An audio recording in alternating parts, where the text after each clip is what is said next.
Okay, thank you. We're here, planning board, Newcastle, on the evening of October 7, date of some note in infamy. And we have a couple of items on the agenda. Our first one is a continued public hearing. This is for the Newcastle Fire District, number 1, 491 King Street. This is an application for a site development plan amendment for a modification of the previously approved site lighting. Good evening, everyone. Lynn Weinig with Windell's Marks here on behalf of the applicant, Joe Modafari. You've seen us before, you've seen us too much. So Not for all that much. so we believe that we've uncovered every stone and looked into all of the questions, very, very good questions. We have a plan tonight that is dark sky compliant, that has no light spillage onto residential property. Joe will explain just slight light spillage onto the Con Ed and the car wash property, and takes into account the residential neighbors' concerns as well.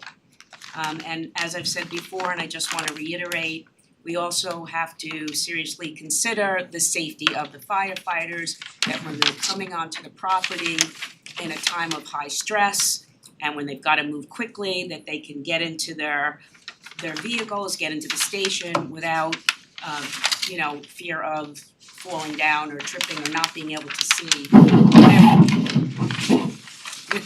everywhere that they're going.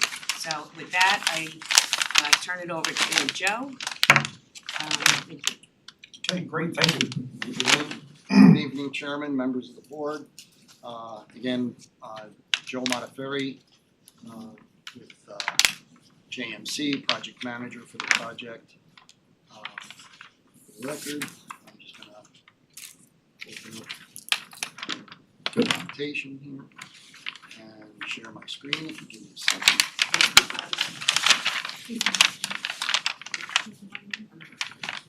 There it is.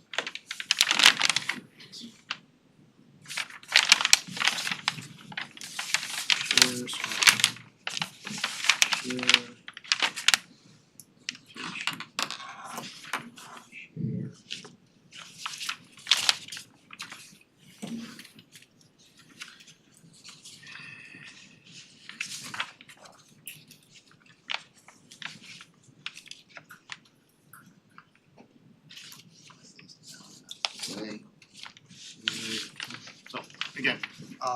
So again, as Ms. Weinig stated, we're here for the Newcastle Fire District amended site plan public hearing for the lighting. Sorry about that. There we go. That's better. All right. Thank you very much. I'm usually louder than this. All right.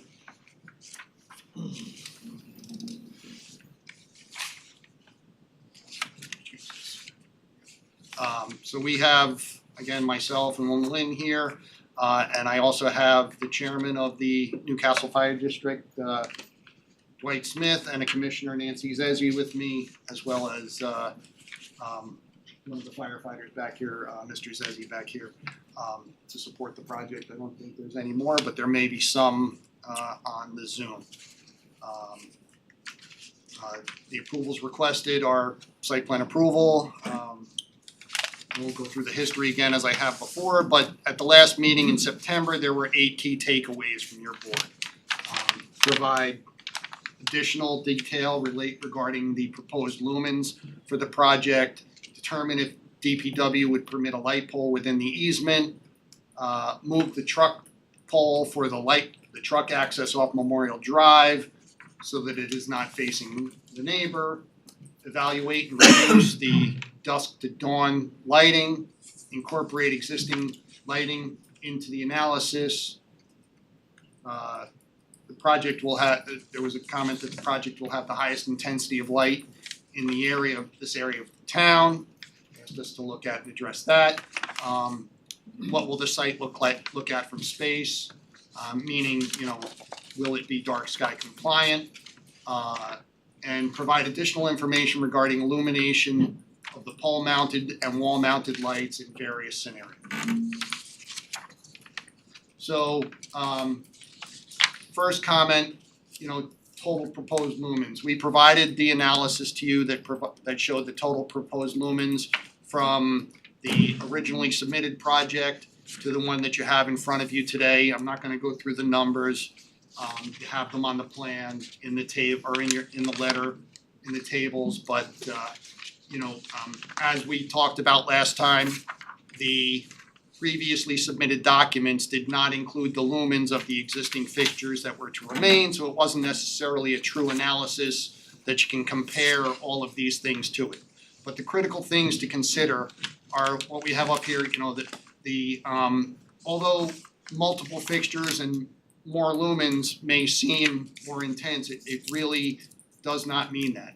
If you look at the inverse square law, as the light gets further away, the light gets dimmer. Lighting distribution and optics. Lighting has come a long way with LEDs, et cetera. They can modify the distribution and the optics so that the intensity of the light is not as bad as it used to be with the high pressure sodium, et cetera, type lights that we had. Location of fixtures. Sometimes if lights are too close together, they might seem more intense, but again, with the lighting distribution and optics, we have some that are close together, but we don't have those hot spots like you might have expected to see. So again, the currently proposed plan takes all of that into account, and although some lights may be close, the optics selected on the fixtures such that the lighting will not be intensely focused with the appearance of a hotspot. And the hotspot's usually on the horizontal surface? Well, it can be typically a lot, it's directly under the fixture. With the optics now, with where they can throw these little LED things, you're getting rid of that. You used to have this bulb. But I'm asking, if there is a hotspot, it's typically on the horizontal, so if you're off-site looking in, that hotspot's Yes. on the horizontal surface. Correct. Right? But- It's not hitting you in the face. But with some of the other fixtures that have open lenses or whatever, that hotspot may be hitting you in the face or may appear to be hitting okay. you in the face. But our application, again, as Lynn stated, we're replacing all of the lights, wall mounted and pole mounted on the entire site with dark sky compliant facing down Gotcha. fixtures. Okay. So you're gonna see the glow at the fixture itself, but you're not gonna have that glow that we'll look at. So Great, thank you.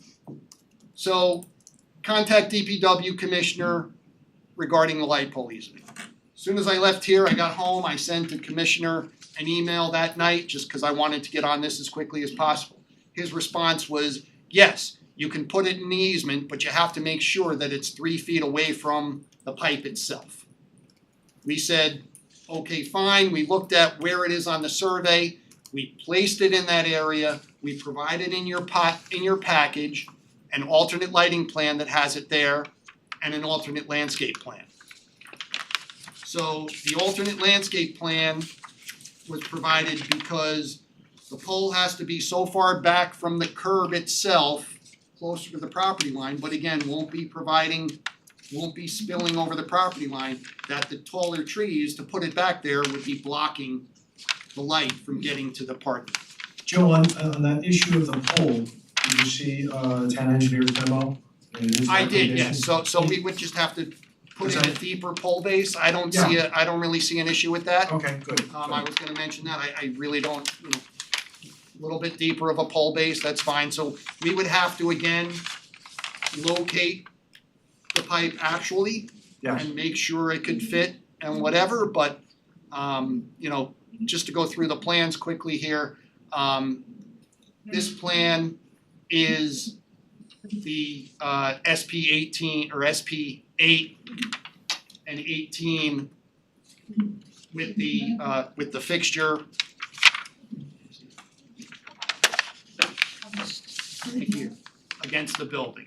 So with that, again, these are the taller trees along the property line. When we put the light pole against the building, we end up with 0.2, 0.1 foot candles on the far side of the parking lot, which is the absolute minimum recommended for a parking area, which is not the best for a place like this, a firehouse, where the firefighters are coming in at, with their minds on addressing an emergency situation. And they would park there that's where they would park if they're That- coming to. Well, they would park on both sides, Okay. but firefighters coming from this direction up King Street, Will park. they're not gonna go around the parking lot. The intention of that lot was to give them parking as close as possible to the truck bay. Got it. So these three lights here, Mhm. two of them, the two closest to the neighbor, are direct access to the gear room, if I'm saying it correctly, where their jackets and their boots and all that stuff are. So they're gonna be heading to that room to get their gear on and get on the truck. Gotcha. The third door closest to King Street goes directly into the truck bay. So maybe you have a firefighter that already has their gear in their truck for whatever reason, or a captain that has to come in and just get people moving, or whatever it is, they're gonna go through that door. But critical path, we did this plan back in the original approval because we asked the original, this was a part of the discussion during the original approval. Can't you put it up against the property line? Jerry Marshall, the previous DPW commissioner, said, you're not putting anything in my easement. The new commissioner said we could. So this current plan now shows the fixture right here in this location, and you're getting 1 to 2, a little bit more than 2 foot candles in the parking area. So the average, as I stated in my submission, the recommended average lighting throughout a parking area such as this, or in a parking lot and supermarket, whatever it may be, is between 2 and 4 foot candles. So this is within the average of that, and again, no spillage at the property line. And prior you said it was 0.2. Right? 0.2 Okay. on the far end of the parking lot, and now we're getting 2. average of 2. We got a couple areas that are, looks like maybe 1.5 in this corner here, but mostly 2, 2.3, whatever. It's 1.3 or 1.5 is certainly better than 0.2. Alright, got it. So again, the difference between here and here, and looks like something happened to my landscape plan here. I don't know where it went. Let me see if it was there a second ago. Alright, so with this plan, you have smaller shrubs. We did select an evergreen shrub in here to go behind this light so that we could get that lighting coverage on that parking area. We did not get any comments from Mr. Corelli on the selection of that material, but we welcome his thoughts on that as well.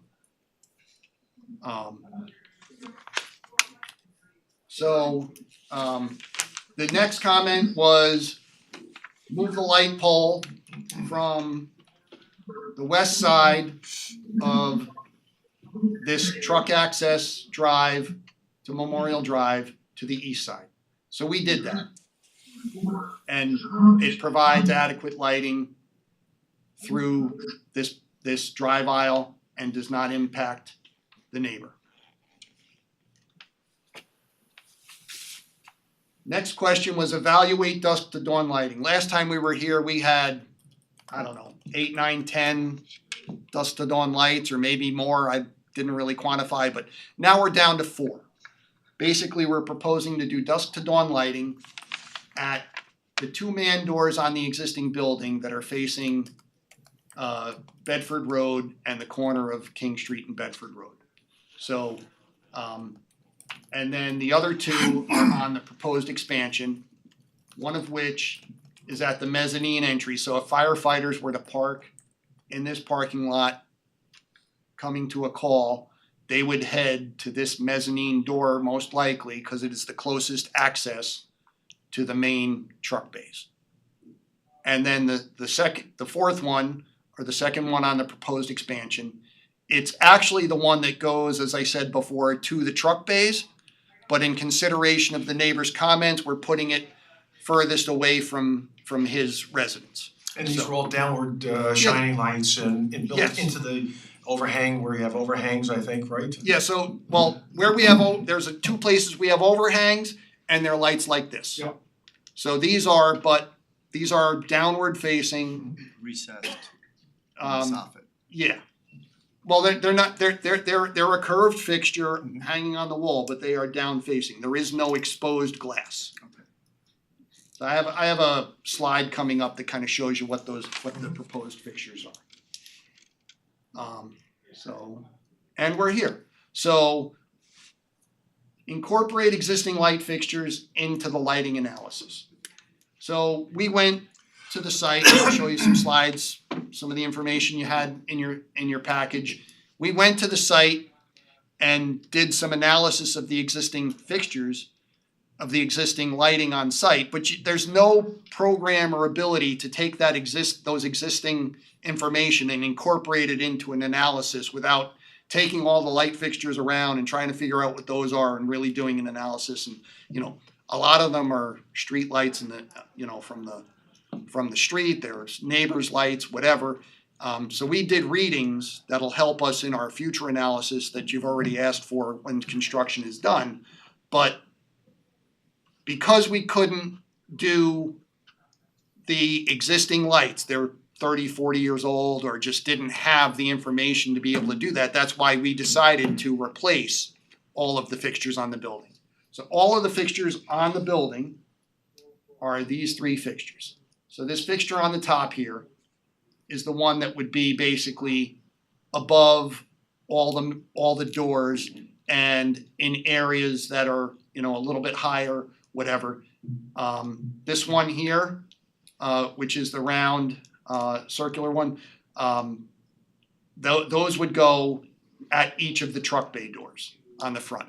So that was the one I mentioned in my letter, that it didn't have dark sky compliance in it, but I spoke to them and they said it's not compliant because they didn't submit it for analysis, but it follows the intent and it's But it performs it performs in that. So I have a letter from them that I can submit to the board tonight that basically states that, as I said I would have in my submission. I can provide that to the board now if you'd like, or submit it later. And then again, the other lights where we have overhangs are this one here. So you're basically gonna see for the building mounted lights, these three fixtures. And to restate, everything is either 2700 to 3000 Kelvin. They are all 2700 Kelvin. Okay, so That's what we designed them at. And by the way, dark sky compliance is anything, if you're looking at anything above 3000, they're not dark sky Right, compliant. right. So, So Joe, this is the wall sconce, that one right there? yes, And then these are the two fixtures that be done in other locations. yes. Got it. So, yeah, so And it's black, or the black one or the white one? I believe it would be the black one. Okay. Yeah, so whatever the color of the root ceiling is, I would assume that the ones in the ceiling are white like this, cause Yeah, most ceilings that's are white. probably just that ring, the escutcheon ring. But yeah, so these ones would only be at the truck bays here, the truck bays here, and the truck bays here. The rest of the wall mounted lights are these, and you have one canopy here, that is, access to the expansion area here, and then one over here in the front along King Street that will have canopies. That will be the two spots where these fixtures are provided. And the sconces are the Cs, and then the Es are the recessed ones? Nope, No? E's are this, Oh, those are E, okay. these are E, this is F, That's F. and this is, and then this is C, D. This is all the rest of the letters. Got it. Because we ended up, we had so many letters and it just made sense that we already had them, we kinda left them. Okay. And then there's like C1 through 8 because they're all different mounting heights. So we wanted to make sure we understood and you understood, that's where, that's the difference. We didn't wanna call them all C and you say, well, how high is that one and how high is that one? So we broke it up in the analysis as shown on the plans to indicate what the heights were. Joe, is this B2 here, is that a pole or is that on the building? Yes, all of the pole mounted lights are the B fixtures. Okay, so that is a pole there, okay. Yes. Yes. So the pole mounted lights are not part of this presentation, they were shown in previous submissions, they're not changing, they're the same ones we were previously proposing. We just shifted some locations. But are you changing the bulbs in those as well? Those were presented last time as 2700. Okay, good. Our last meeting, we were at 2700, we Right. kept everything at 2700. And again, they'll look just as the one that Greg was pointing out before that you had on the previous screen. Yes, Okay, yes. great, thank you. So, again, incorporate existing light fixtures into the lighting analysis. We went out to the site, did some analysis of the site itself. Essentially what we found is that there were readings along King Street and Bedford Road here that were not zero. But when you look around, you've got street lights, off-site lights, et Storefronts, cetera. yeah. I mean, it's really hard to tell whether or not the couple of lights over here on facing Bedford Road from our property are causing or adding to that. But when you look at it, you know, the light amount at the building wall is, you know, a little high, but then in the middle it's at 0.4, but then at the property line it's at 0.8, 0.6, whatever. So And- something off-site is impacting. Right. Joe, at that corner, on the other side of Bedford and the other side of King are both commercial buildings, right? There's no residential, right? That's my There's a understanding. gas station there and then there's the little retail. There's a retail, across the yeah, street, right? The I multi-story? don't believe there's any residential, Okay. you know, So the only residence we have is to the right-hand side, right? that's correct. Okay. That's the only one that I'm aware And of. that's the one we've been working on. Yes. So, so there's readings again at King Street and Bedford Road that are not zero, to be expected. Readings at Memorial Drive of zero. Readings along the Con Ed and the car wash property, they were zero when we turned off the 5 lights, which again, we're looking to replace them with these new lights. So we analyzed what those lights were doing at the property line currently, even though they're coming off. We went in, we turned them on, we took a reading, we turned, I hit too fast there. We turned them on, took a reading, turned them off, took a reading. But when they were off, we were getting readings of 0. So this is the one here with them off. We also did readings along the neighbor's property line and got 0 with the exception of one spot right in front of their garage where we got a 0.1. That because of the pole that you put there? No, No? Okay. no. Because this is existing conditions. This is no lights. We made sure that the contractor has lights in the building that they leave on at night for security safety. We asked them to turn those off.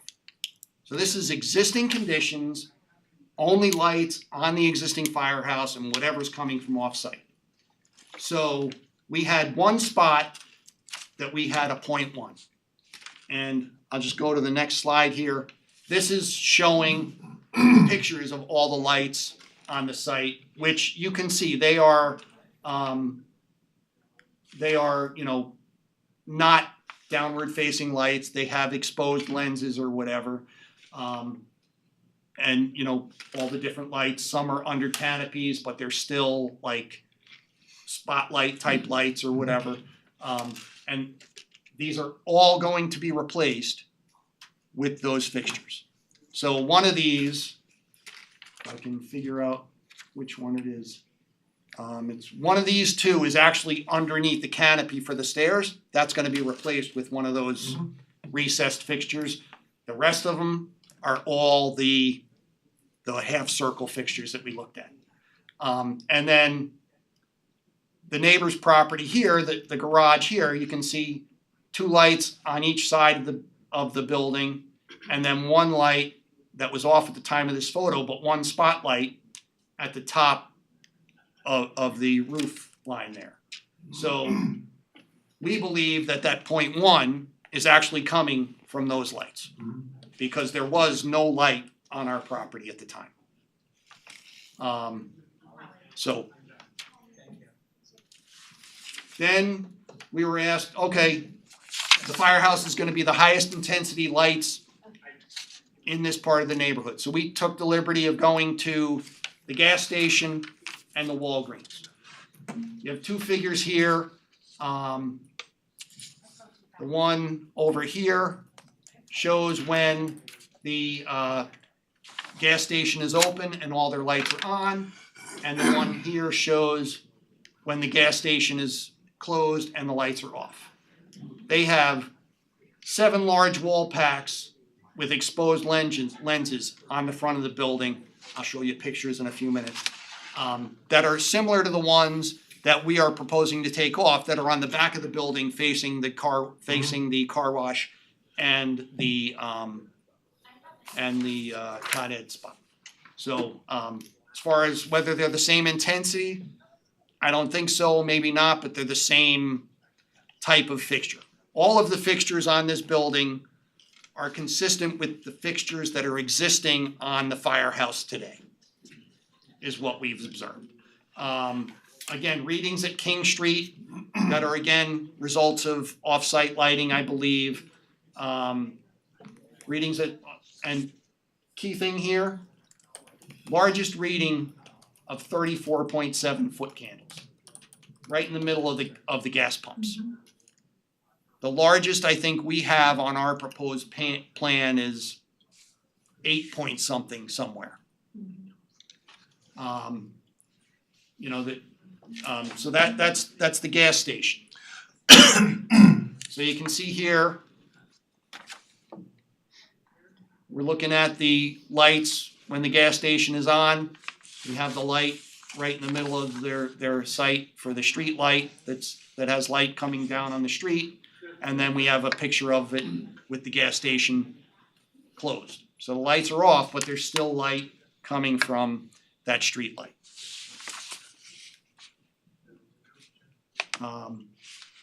Walgreens, again, they have an extensive number of lights on their property, especially along the frontage. 7 gooseneck style fixtures with exposed bulbs on the frontage of the Walgreens itself, and I think at least 6 recessed lights right at their door. Probably, I didn't really measure, but they're probably 6 feet on center, maybe 8 feet on center, in those little canopies underneath where you walk into the thing. There's additional lights on the front of the rest of the retail pieces that are, again, exposed lights, exposed lenses shining out on the property. On the back of the building here, they have those same style lights that are on the existing firehouse that we are proposing to remove, the 5 style lights with the exposed lens. You know, on here, highest reading of 29.8. So the lighting at the gas station and the Walgreens is much more intense than what we're proposing as part of our project at this point. These are just some photos of the Walgreens. And I have the notes there that I should have taken off from the previous slide, but just gives you a sense of what the Walgreens lights look like. And let's see, I think this is a sample of the gooseneck with the exposed bulb underneath. Alright, so this is just the dark sky again. So that's the pole mounted light. Those highlighted sections indicate that they are dark sky compliant. How will it look from space? So again, these two are designed in such a way but not indicated as such because they haven't been submitted, and the ones that go under a ceiling really wouldn't be anyway. So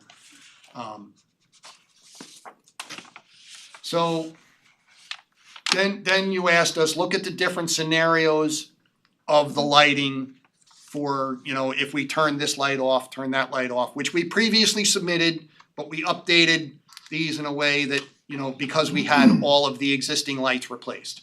So this fixture shows the same lighting on SP18 with all of the lights on. this is our proposed plan currently. Issues here, we have at the Con Ed and car wash, there's a little bit of spillage in there, looks like 0.1, 0.2 in a couple of areas over towards the car wash and the Con Ed parcel. And then we discussed the limited lighting along the far parking from the building on the east side where the firefighters would be coming in during an emergency to park. We discussed that already, so that's things to note on that one. This is the alternate lighting plan where we move the light from against the building to closer to the property line. Since nothing's changed here, we have the same issue of a little bit of spillage, but again, in this parking lot, this provides much better lighting for the first responders, much safer, but within the recommended minimums or recommended average of 2 to 4 foot candles. This one is the base design with fixture C8 removed. So on the side of the building facing the driveway to Bedford Road, there are 2 lights on the building. One that's mounted low and another that's mounted high. So I said, what if we took that higher light off? And what we found is that the lighting intensity in that scenario is a little less, but it's within what we think would be reasonable for the firefight.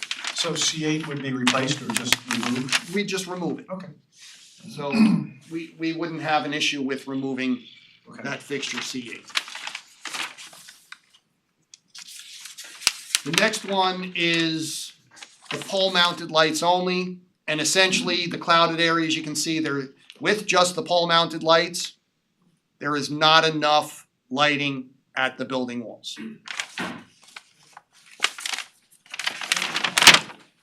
And this again is with the alternate design, moving the fixture away from the building and along the property line, next to the residential neighbor. Can I ask you a question about that, Paul? Yes, Where's my laser? Just a quick question. I know you have it, oh, I guess this doesn't work. this one here.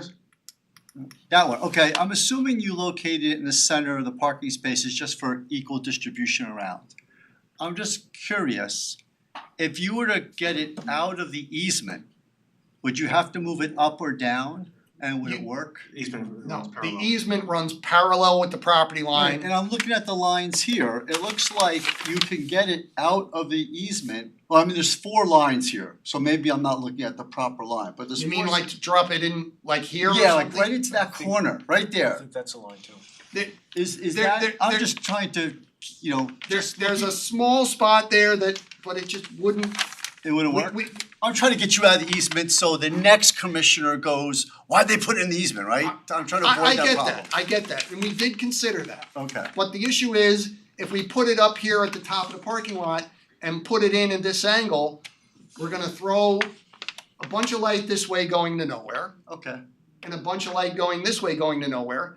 And if we put it at this end here and face it towards the street, then we're gonna throw light at our neighbor. The other neighbor, right, okay. So, I mean, I'd be happy to, I I hear think, you. consider that and do it, but I don't think putting it here in this same configuration is going to give us enough light down here. Okay, It's just not. I think you said the commissioner gave you some requirements for locating it and you could satisfy those. I believe we could, we'd have to Okay. do some field adjustment, so, I mean, again, this is our preference of this design. Right. So if there was an approval where this was approved, I would suggest that it be approved subject to the field confirmation, and if it doesn't work with field confirmation, we go to SP 18 where it's against the building, and that's it. So I get it that it's one or the other, but this is our This is the lesser of the evils. For us, it's the better lighting design. I won't say lesser of the evils, cause like you said, there's issues with the easement, Right. right? But it is the better lighting design for the fire district. With And the again- least amount of impact to the neighbors. With the least amount of impact to the neighbors. Gotcha, okay. So So, also, this easement is actually quite wide for the actual need. The pipe itself is what, 8 inches? it's an 8-inch pipe. So I mean, we have a lot of feet on either side, so Yeah, there should be a lot of It flexibility. it should be flexible, we can't move the pipe. No, We're actually going to, as you may recall from the previous approval, we have to line that pipe. That work is happening tomorrow, so we're not gonna move the pipe. Don't move the pipe. So, so we can live with what the location we previously had approved, but for the firefighter safety, this is what we prefer. Okay. And again, you're not talking about approving a light in a town easement for a private owner. You're talking about approving it for a town sort of entity, right? So it's, you know, it's not like you're gonna have issues with even a town, like somebody's trying to sell a property and saying, well, why did you, whatever. You know, why did you put it there? I'm not gonna buy that, you gave me a headache, whatever. So, you know, it's a little bit of a different scenario than most of the projects. So, let's see, pole mounted lights only. So then we looked at wall mounted lights only. And as with the pole mounted lights not providing sufficient lighting at the building, the wall mounted lights don't provide sufficient lighting in the parking and driving areas. They have to be together.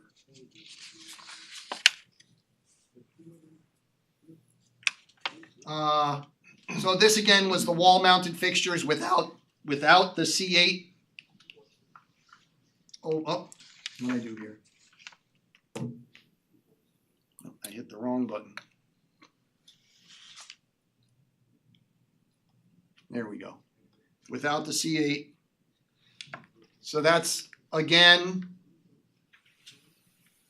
in here, you know, so that lighting was sufficient, but again, not in the parking lot.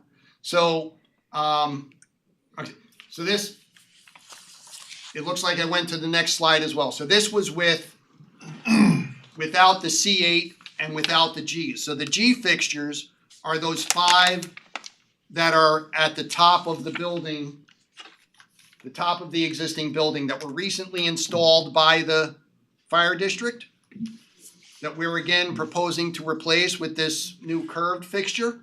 One thing that I realized putting this presentation together is that when you take those out, even though these don't show the pole mounted fixtures, the lighting within this area here up against the building to get access to this building is at or below the recommended minimum.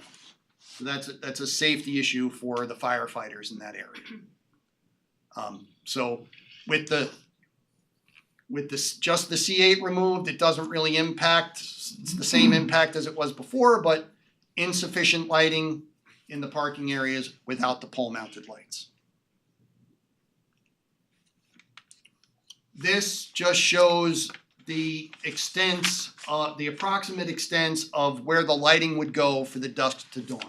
You can see that, you know, the only place that it really gets close to the property line is along Bedford Road here. and those are those 4 units. Those are those 4 units. So at this point, my next slides relate to responding to Sabrina's comments. I can just go through that, or would you like to hold off on that, or? Well, I think that's gonna be the crux of the conversation. I think we should, my sentiment is, and I'd like to get the board to make sure that the sentiment is the same. When you guys are calling, there's a call, and however that's activated, I don't have a problem with this place looking like a Christmas tree and everything lit up so that there's safety for the responders. And by the same token, if you have an event at night, whether it's a meeting or maybe some sort of public meeting that's outside of just the fire department, as far as I'm concerned, these lights should be on so that there's safety for people and of course the first responders. How you guys activate it, you figure that out, but I don't have, I mean, do board members have any problem with that?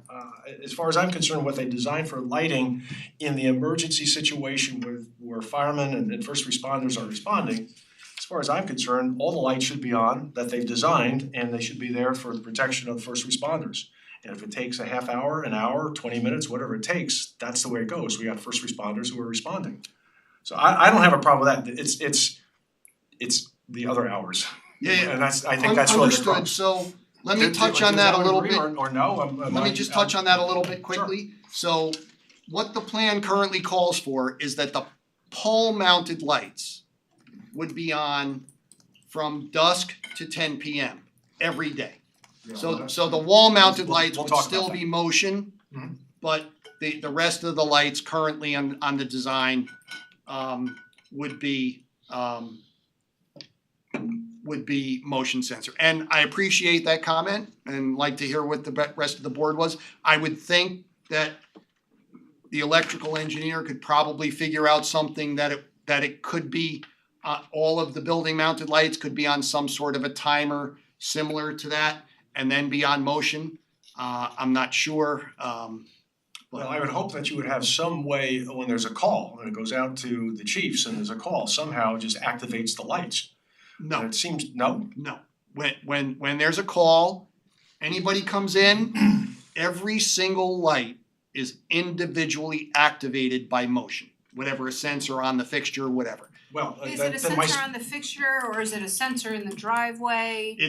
There is no sensor in the driveway. These are either sensors on the pole mounted fixtures or sensors mounted on the wall or in the fixture of the fixture itself for the wall mounted fixtures. There is no, like, we spoke So to. you have to walk by it for it to come on. Correct. Is there not some way that Bluetooth or some other way that you can activate these lights even before first responders get there or as they're getting there rather than waiting just for the motion detectors? I mean, I think that would be preferable for first responders to make sure that they're all on as you And- arrive. And that was part of the reason we had some of those building mounted lights previously, more of those building mounted lights on dusk to dawn. So that That's we a would different have issue. some of that. That's a Plus- different issue. Plus the pole mounted lights on from whatever dusk to 10 p.m. Right. But I mean, we're happy to explore that and maybe. I think that that is key, like cause dusk to dawn for a lot of these lights is not necessary in regards to lighting up the site like Christmas from dusk to dawn in this area. I think that if you can solve the turning them on when needed, whether it's, before people arrive to the site or whatever that situation may be, I think that would be very helpful to turning all the lights on when you need them on, as opposed to just having them on from dusk to dawn or until 10 p.m. at night. I mean, dusk to dawn is 15 hours in December, Uh-huh. right? It's a long time. Yeah, for sure. And I think that's really the issue for us. And I'm not suggesting that all the lights should be on Of dusk course to not, dawn, but I think what you might hear from us is that you need to have on dusk to dawn those 4 lights and then demonstrate to us what other ones you need on when there's no one there. Now, we do understand you may need some additional lighting for security, just for protection of the site. But not that much So- more in my view, but again, and Ms. Weinig made this statement many times, we're all about the safety of the first responders. So figure out a way to get the lights on all over when you guys are responding. That's critically important. And when you have an event, we don't want people, walking out of the firehouse and tripping and falling and slipping in snow or ice, whatever it might be. But outside of those times, how can we limit the ambient light to a certain level that is necessary? Well, outside of those times, it would be these 4 dusk to dawn lights. We've had a meeting with the fire district. Right. And they agreed to limit it to these 4 fixtures. If all of the other fixtures are on the building are motion sensor, then if something, someone, whatever, animal, person, car, or whatever it may be, passes by that light, it's going to turn on and it's going to stay on for 20 minutes. I think that would work instead of, because I misunderstood, I thought you said that the pole lighted lights would be on dusk to dawn also, or to 10 o'clock. No. I thought there was some. Pole mounted lights are dusk to 10 p.m. and then switch to motion sensor. Each proposed fixture, whether it's pole mounted or wall mounted, currently in the design is individually controlled. We could consider other options of, if they, if somebody pulls into this lot, all the pole mounted lights turn on, but the other issues we're struggling with here are our project is under construction, as you know. There are some budget constraints. There were certain controls in the proposal of the budget, and if we add some of these controls, it could impact the budget.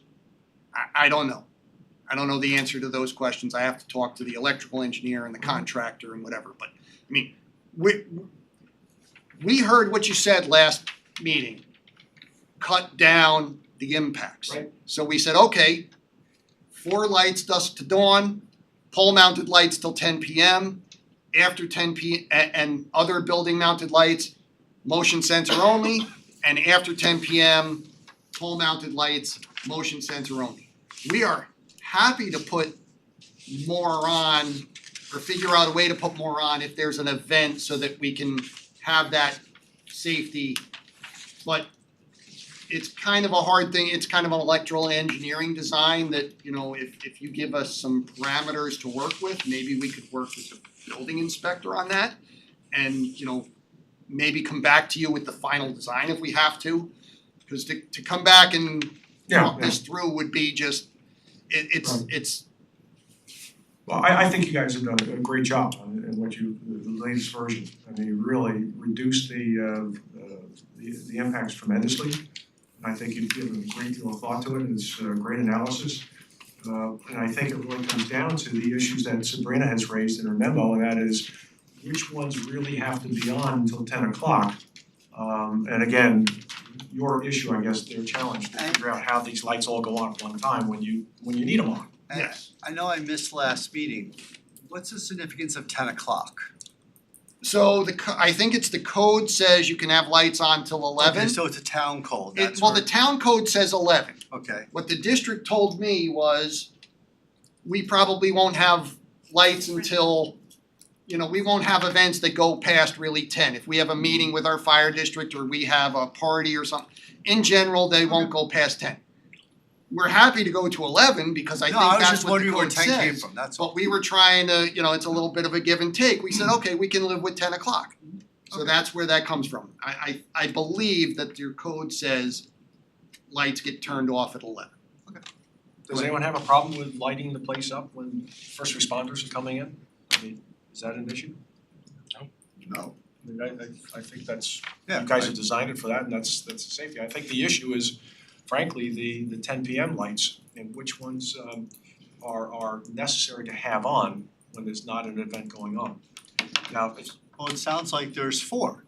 Well, no, 4 on all the time. these are dusk to dawn. Yeah, which are over the So- doors.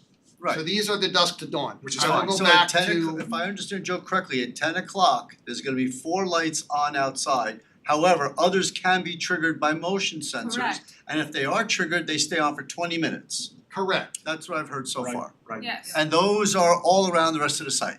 correct. So So- if a dog or a bird or a car or a fireman come by, the lights are going on. Each individually. Each individually, So yes. so if this is a pole, I drive past this pole, it goes on. The light over here doesn't go on until I get within the circle. And then the timer starts on that one, and the timer starts on that one. Correct. Okay. Yeah. And they're not all interconnected because of budgetary reasons. Yes, which we could look at possibly. I'm not saying to look at it, I'm just repeating what you said. If the board would give us that flexibility to look at it, it's not a question I can answer right now. We were trying to work within the confines of, what was in our construction budget and whatever, and try to appease your concerns. If the board would give us that flexibility to work with our electrical engineers and contractors to see if we can fit something within the budget that would allow us to turn the lights on, you know, if one's triggered, they all get triggered, then and we work with the building inspector to finalize that, we'd be happy with that. And I don't know, I don't necessarily know if one gets triggered, all should be triggered. If a guy comes in on one corner of the site, why the lights on the other side of the site have to go on? So, yeah, I think I'm just asking questions. That's fine, and was our thinking as well, but I'm also hearing other comments, so I'm And- well, responding, reacting. My thought on this would be that, but for the 4 that are gonna be on dusk to dawn, which are, I think, very appropriate, the balance should be on not on till 10 o'clock, but on only if there's a motion. So nothing goes on unless there's motion, except these 4, and then of course if there's a call or you have a meeting, then everything goes on. So you're saying I don't see any need to have poles lit until 10 o'clock if nothing's going on there. That's my point, and I guess we would be really asking you to demonstrate why they have to be on if you're not there, if no one's there, and you have the activated lenses on everything else. I just don't, I don't get it. I hear what you're saying.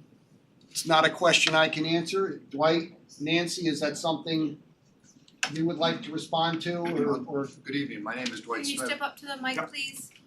Thank you. Good evening, my name is Dwight Smith, I'm chairman of the board. I think it would be very appropriate for us to limit the lights that are on right now till 10 o'clock so that they only come on motion.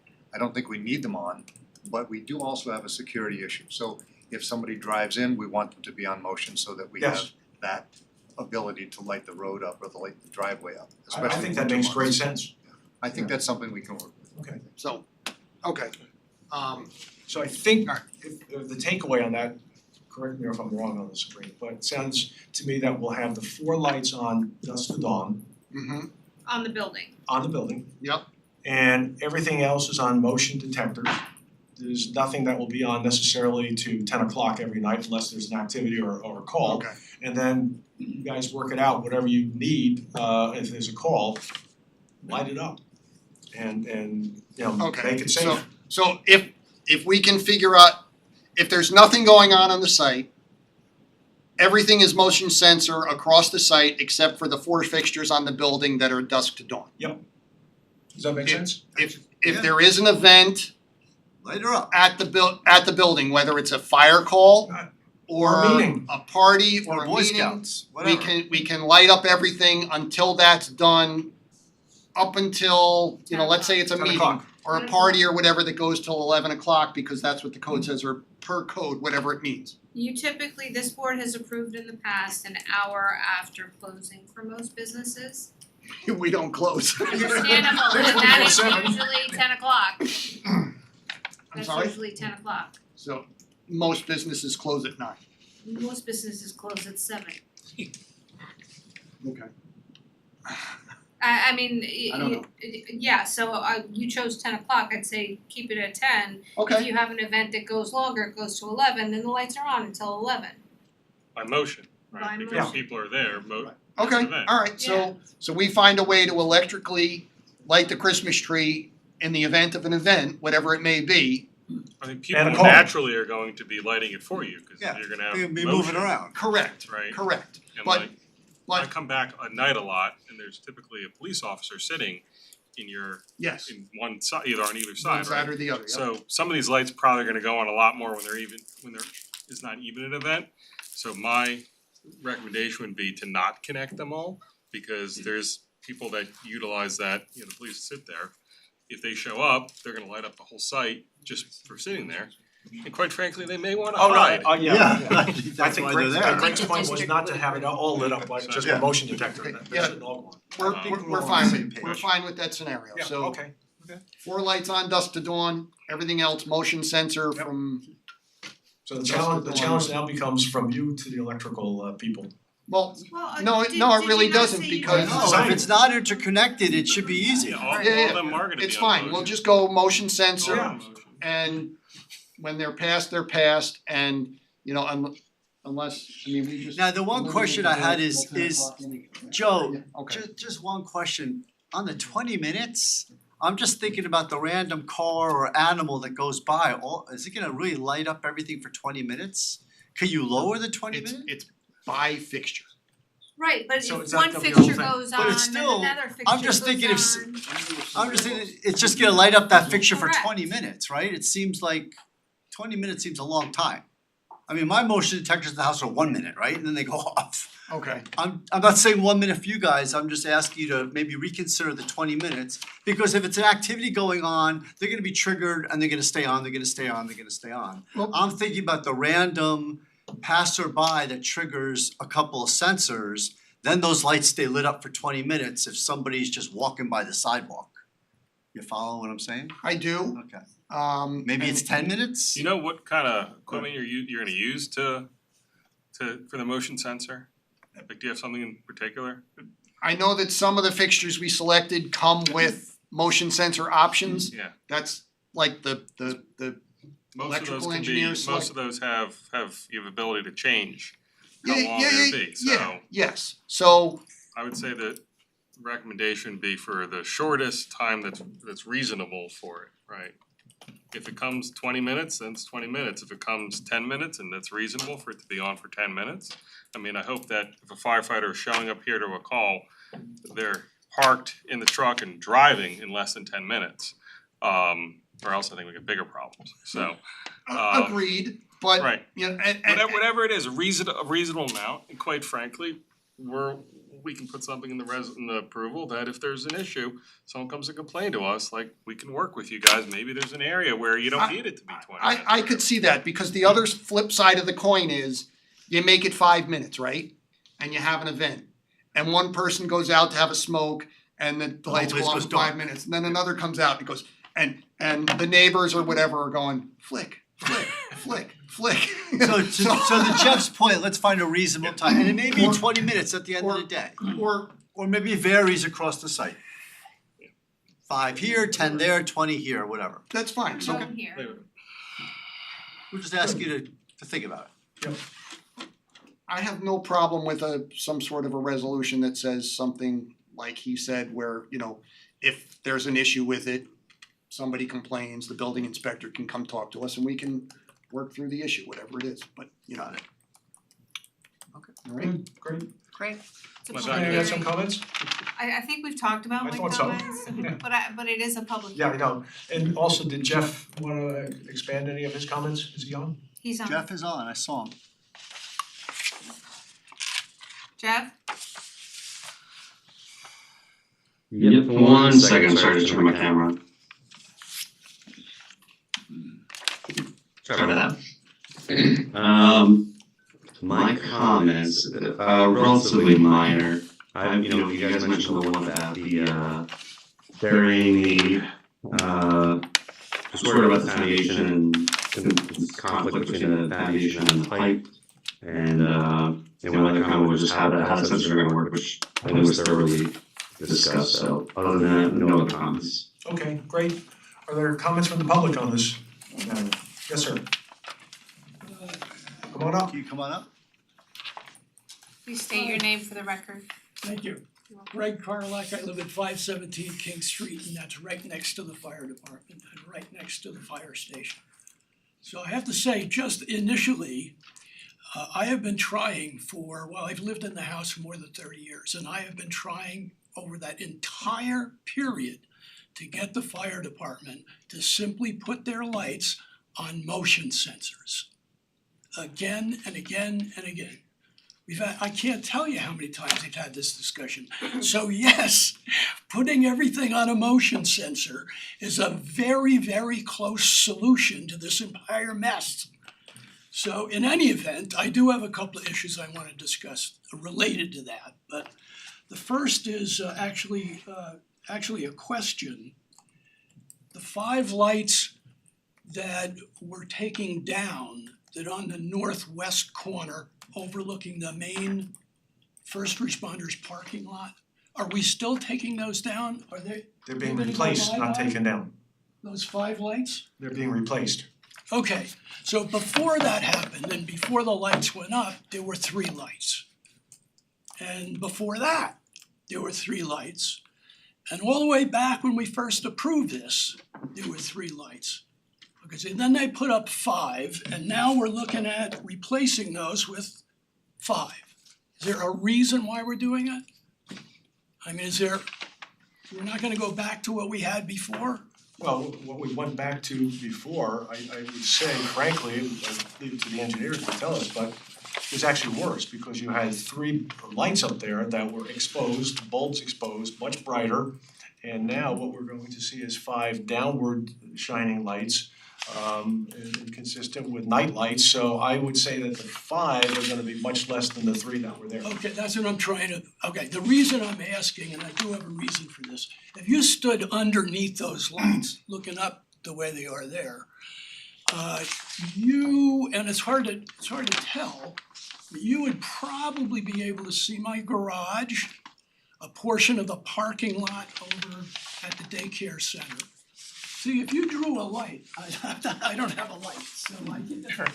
If you drew a line between this corner and this corner, like this, you'd go through my garage, through the parking lot, up to my neighbor's house, etc. And how do I know this? Well, even the other night, I'm a curious guy, I went into their lot and I stood in their parking lot. And I could see my shadow in the ground. Isn't that spillover? Am I wrong about this? If I walked up to my neighbor's house and I started making funny things like this, I could make them on the wall. Isn't that spillover? No, it's not necessarily spillover. Could be Okay, glare, could be okay, glare, but I it's mean, not I don't spillover. know, Yeah. And do you know what, and are you sure the source of that light was coming from the Absolutely, building? no And there question, weren't 100%. there weren't lights in the street? Absolutely, 100%. There's no overhead lights in the street at that point? It's from those lights, Right. those But- 5 lights. And those lights are That's coming what down did it. though, those 5 lights are being removed. I get it, I'm just asking Yeah. if we're putting up another 5 lights, is there any way to check ahead of time to make sure that this window through that space and actually shines on the top of my garage? It should, the upper third of my garage is lit up tonight. Well, Yeah. what we're also talking about is the only time that those will be on is if someone's walking by and they're activated by a call or because there's a meeting, in which As I case, said before, putting them on a motion sensor is gonna eliminate a lot of these in issues. which case, frankly, you may see it, it may be glare. There may be, we don't think there's even going to be any spillover, but yeah, you're next to a firehouse and there's gonna be lights. I got it. Yeah, yeah. I'm perfectly happy they could turn every light they have on if it's needed because somebody's in the firehouse. But if nobody's in the firehouse and nothing's happening in the firehouse, quite frankly, I don't see why any lights really need to be on.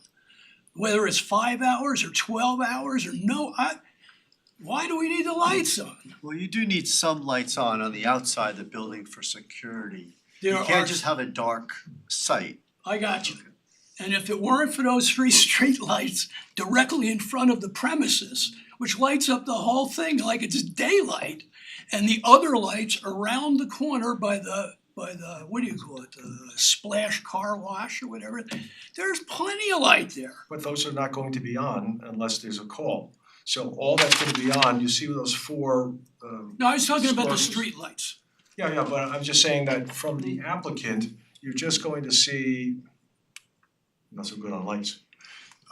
This, and this. So you're just gonna see, downward top hats, shining downward in a little area on a pad, on a sidewalk pad going into a doorway. So it's, again, there's gonna be 0 spillover from that. Okay, And frankly, because they're downward and recessed, you're not gonna see glare I either. have no problem with that. No problem at all. The second issue I had was the pole lights. We've already resolved that. Thank you very much. They're gonna be on sensors. No problem. The only other problem that we have, and it's substantial, I saved it for last, is this area here. And thank you for leaving this up for me, I appreciate it. All of these circles are trees, big trees. They're about 10 feet across, and they will be 20 or 30 feet high. That's my buffer. That's what gives me some security here, that I'm not gonna have to be looking at washing trucks or lights or any of that stuff. I'm gonna have trees there, except I'm not if you put up that pole light 6 inches from my property line. All those, they all come out, they're all gone. From here to here, all those trees are gone. My buffer's gone, my natural barrier's gone, they're all gone. They're gonna put up 3-foot bushes instead. You can't tell me 3-foot bushes are gonna take the place of an 8 to 10 foot tree that starts at 8 to 10 feet and goes 20 to 30 feet in the air. It's just not gonna do it for me. Aside from the fact, can you imagine having a 15-foot steel pole 3 feet from your from your driveway? I mean, that is the most unsightly thing I've ever seen in my life. Why would you wanna do that? It's crazy. A lot of people do that with their basketball. Well, So I put it in get, the driveways all I the have a time. basketball thing set up there also, so I get that. Well- But this is a big cement thing with a big thing on it and a light that overhangs. I don't want that. Well, understood. The other issue, I think, so that you understand, is we have constraints in terms of what can be planted there, because again, it's I on got that you. easement. And I got solutions for that also. Okay. So the bottom line is, if you really wanted to put the thing over there, you know, the light over there, take this space, fill it in, make it an island, and put it on the island. I have no problem with that. The other solution is put a small fence around the parking area on this side of the trees and put lights on them. You don't need a 15-foot pole 6 inches from my property line. It's crazy. And it wasn't there before. It's because we all asked for them to consider moving the poles so they faced the firehouse and didn't face the residences. They never would have, they didn't think we'd even buy half of that, to tell you the truth. They put this out as an alternative, just because you asked them to do it and they did it. So thank you very much, I get that. But this doesn't make any sense doing this thing. As a matter of fact, those poles, they're huge poles. They're 15 feet off the ground, which is almost as high as the second floor of the firehouse. So why don't we just eliminate the pole completely, take it out, Well, get rid of it. the reason for that, from what we understand from the applicant, is without the poles, they did a study and the lighting falls below a certain level, and that certain level has got to be met for I safety got it. issues. I got it. But you still have 3 other fixtures on the wall. But those fixtures aren't enough to illuminate the far spots in the Change the parking. fixture. But then it gets much brighter and does I'm more light okay towards with your that. house. I'm okay with that. Well- It's better than this unsightly pole with a 3-foot, concrete block at the bottom of the thing. It's just better. Does the pole have a 3-foot base? 2.5. I think it is 30 inches, something like that. 2.5. 30-inch pole base, 30 30 inch, inch diameter. 30 That's inch, exposed. 2.5 feet, Yeah, 2.5. 2.5 feet Yeah. exposed, so if And that pole is not, that light is really not gonna light that space up much anyway. So I just wanna To tell you the clarify truth. something on the trees. Dennis, we're not putting big trees there, they're putting hollies that are gonna max out at 8 to 10 feet? They don't max out, they should start out as 8 to 10. Or are they gonna be hollies that are eventually gonna go to 30 feet? No, they're evergreen shrubs. Okay. Yeah, they're called And they're okay Japanese. those are okay for the easement, right? Yeah, So we were never putting trees in the easement, I just wanna clarify something that the neighbor had said. Yeah, That we had inkberry- trees. Yeah, inkberry's a native shrub, it's an evergreen, That's on- produces berries if it's the here's a females. picture of one, it's That- called that- Japanese berries. cryptogam. that's on the alternate plan. Yeah, I'm looking at dash 8B. Yeah, so Not the alternate plan, that's what the was there alternate before. plan, so the originally Oh, I see. approved plan is what they're talking about. They were, So that's eight. Eastern Red Sea. Yes. Okay. Eastern Red Cedar, as I recall. Yeah, there are three things that Those go. are rows of two types of evergreen trees. Mr. Carlock, we have a Yes. pointer if you'd like. Okay. That works. So the plan is for red cedars to be in there? And Japanese. Yes, There are the, three and red hollies. cedars on each Well, end. red cedars grow Ja- So, quite tall. yes. so then, I know red cedars, I Japanese- so then you got me, hold on, you got me twisted around 517 King Street. So you talked about shrubs, so that's why I went to 8B. But it says alternate there. So now we're looking at the plan that doesn't have alternate, and that one has six trees representing two evergreen species that grow to heights, if it works out, taller than 15 feet for sure. So now I'm confused what the problem is. That you're gonna have to trim the trees in order for the lights to No. shine on the parking lot? So, They're not gonna put them in. so, let me explain, so we Okay. have the base design that you're looking at there with the landscaping plan, with the, Right. with the larger trees. And then the alternate design that goes with the alternate lighting plan where we're proposing to put the light pole along the property line. That, so if we put that alternate plan, if we put the light pole in the alternate location, because it's so far back from the curb, because it has to clear the sanitary pipe, Right, we have to put in those inkberry shrubs in order for the light to get to the parking areas, otherwise we're The trees will right, grow because the up trees into would the light. block the light. correct. Right, so that would make everybody unhappy, isn't that what we're going for? No, Okay. no.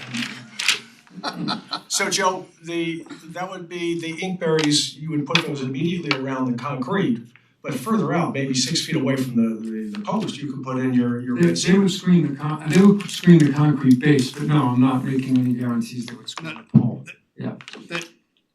In order to get we would have to keep clear all of the spaces, otherwise you're gonna block those spaces from the light. So Well, What do you you block mean the front end of the space, I mean, lighting is not gonna be perfect out there, I mean, we're talking about safety. So you're not gonna be changing spark plugs out there, or you shouldn't be at night, you don't need light that bright at that point. So if you're pulling your car in and the front end of your car is a little bit in shade because the light is shaded a little bit by a red cedar. I mean, again, I think you can do a blend here, a couple of inkberries around, I understand it, you gotta get the light out there. They cannot put the tree, if you're putting the light pole in the easement, you can't plant the trees, you're limited to shrubs. But my question We is, had they're trees putting planted trees, before, didn't they're we? putting trees in the Because- easement now. Right, but but what Mr. Carlock is saying is that where that pole is going, there are no longer trees. But I'm saying they have trees going the easement anyway, and I thought we couldn't put trees in the easement, so what you're They saying, have to be farther back from the easement. farther back, okay. It's where the light is going, because the light is outside of the realm of the pipe.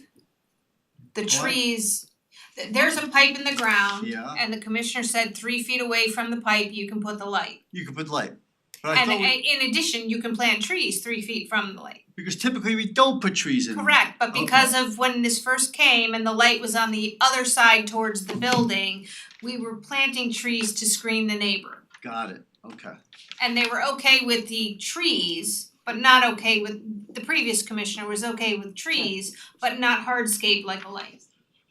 So we can't do a combination of a hardscape of one light and then away from that one light? Yes, you can, but that's not, Mr. Carlock is saying that the trees that were to be planted by the light are no longer going to be planted because you're putting a light there. I understand. so, Yeah, so, that's so the when- comment. There's You some You distance. were to order your polls.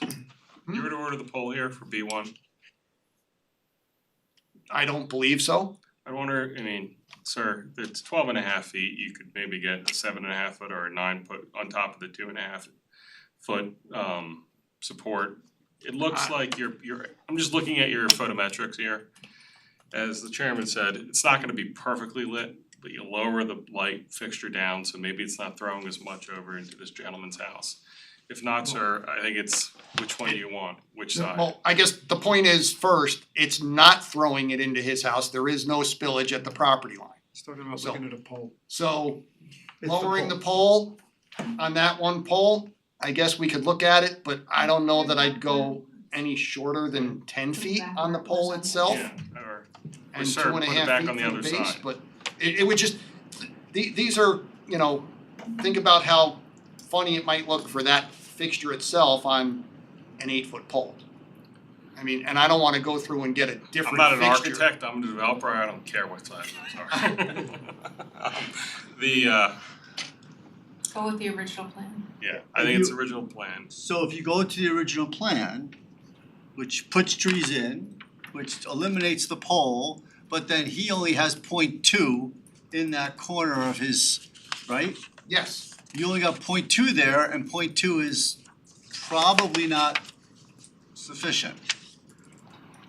and again, we did that in the original approval I hear because you. Mr. Yep. Marshall said we couldn't put the light pole there. I know. It's typical design to put the light poles at the property line, And shining rush 'em in. into the property, which is what we all look for all the time. Yep. Which is what we were asked to do at the last meeting. We We have understand. done that. Yeah, We're just trying to be sensitive to putting the pole right at the edge of the property line. And I get that too, and that was my struggle with it as well, but you asked, we provided. Don't we have zoning laws There's for the plan this? and then there's the alternative. And tonight, the board's job is to choose whether or not you wanna implement the plan or the alternative. I think the plan 10 is foot the makes original. sense. Let me- on the other side. Correct. And What the if- alternate is And what we there could be came up with fence last time. there, I mean, Well, the trees alternate could is what grow. you asked them to demonstrate Right. last time. What if we were to incorporate a fence along the property line there? That's, I don't know what the town code permits, But you can do it on the property line. at what height? 4 feet? No, 6 feet, I think. You could put a fence on the property line, but you can't build a house on the property line, and you can't put in a big concrete thing with a 15-foot pole at the property line.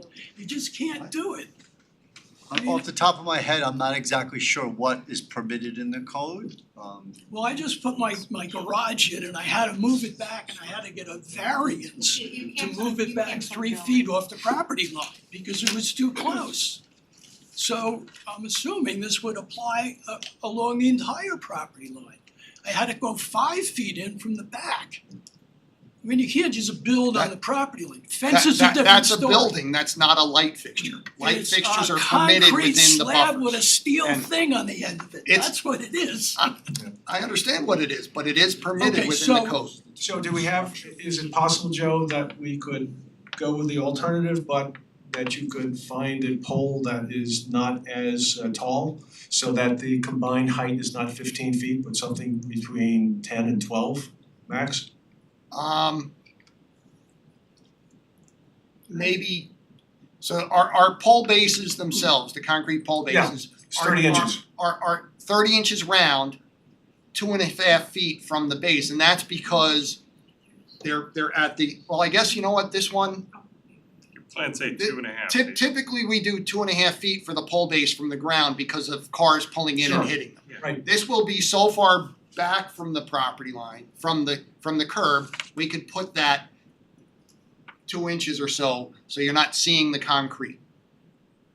So it would just be the pole base. The only issue we might have is if Mr. Carlock comes in and misses his driveway and comes on our property, it's the pole, but we could deal with that, I guess.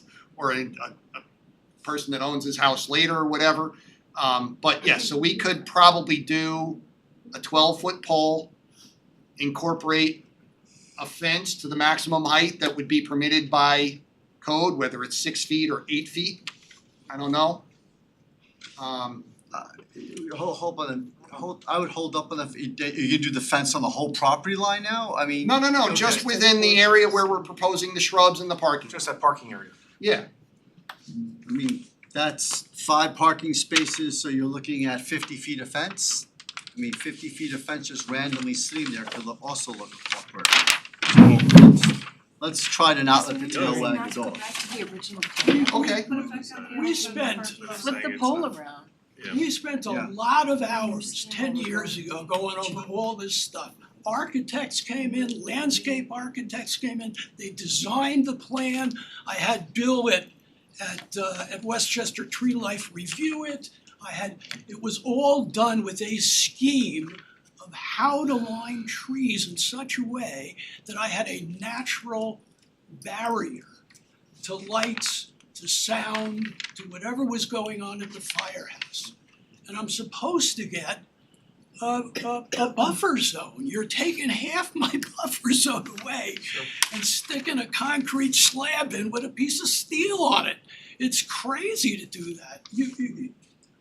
Joe, why did you get rid of the 5 trees?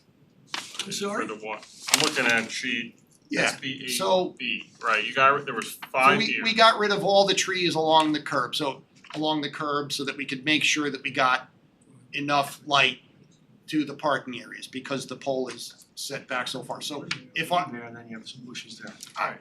That's what I kept saying. I would be, I guess, We can get it back to his, closer to his natural buffer, instead of getting all these being little shrubs, they'll grow. Put back some of the trees there, so that you have a very little area where the pole would be. I don't want any area where there isn't a natural barrier. That was If you want a natural barrier, you could put it on your property. Alright? You know, that's one of the things, you have that right also. It's not all, they have certain rights to do their development, and so we're trying to mitigate the impact. But it's not necessarily gonna be perfect to satisfy every one of your whims and desires.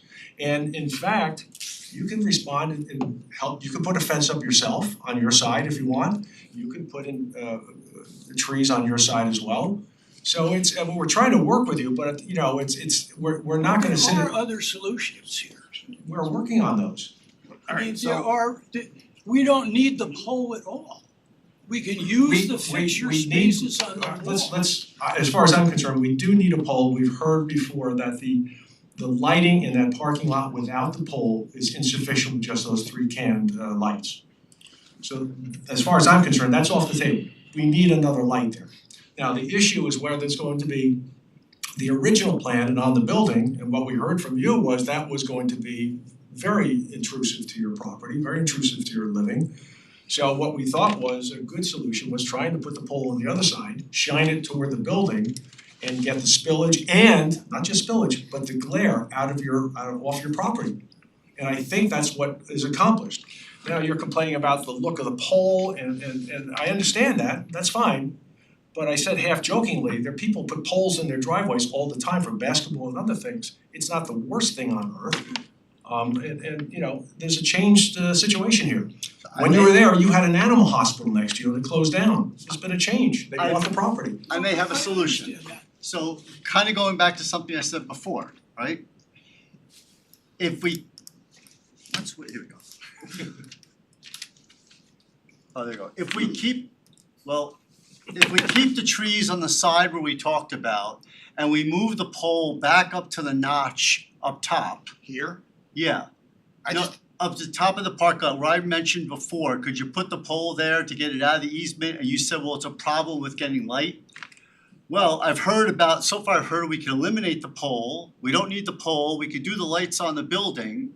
But if we do the lights on the building, it's too dark, so if there's a compromise, if you take the pole, get it out of the easement, put all the trees there, now the pole is a good 15 feet from the property line. So it's not on the property line, satisfies the neighbor, you keep all the trees in, which satisfies the neighbor.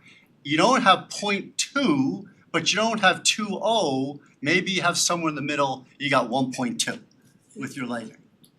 1 second. Do you follow what I'm saying, Joe? I do, but I'm trying to. my concern with that, and Yeah, again, we have to right. do the analysis, but my concern with that, Oh, okay, would well, be it's the still limited easement, but lighting. it gets it away from him. Oh, yeah. my concern with that would be the limited lighting then at this, as we get further close to these parking spaces closer to the road. Say you did illuminated bollards. Say you did 2 bollards, 1 on each corner. Does that work? A 3-foot bollard? You get rid of the pole? I mean, I'm probably adding costs, which I'm not Yeah, trying to and do. you live in Millwood Fire District, right? Well, I'm thinking Millwood Fire District. Well, if you look at the Millwood Firehouse, Yeah, I it's know. not as lit up as this one. Yeah.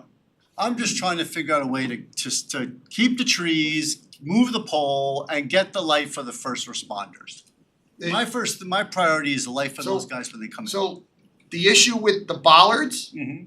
is They're decked. they'd be, no. Part of the issue is I don't think I'd have to analyze it, but I don't think they'd provide enough light for the Okay. lot, I don't know. But part of the issue is they'd have to be put right on top of the sanitary pipe, if you want them right at the Nix curb. that idea. Nix that idea. So that's the key thing there. We're dealing with the sanitary pipe that's almost like, according to the survey, maybe 6 inches or a foot off the curb towards Mr. Carlock's property. Off the back park curb, Off the back park curb. So that's why we have to put the pole where we're proposing. deeper in to get it Now, right. if I, Can you pull up SP8B? I think that's the easier plan that we're all looking at on our over here. me. You know what? SP8B. B. He is in boy, yeah. So there you go. There's SP.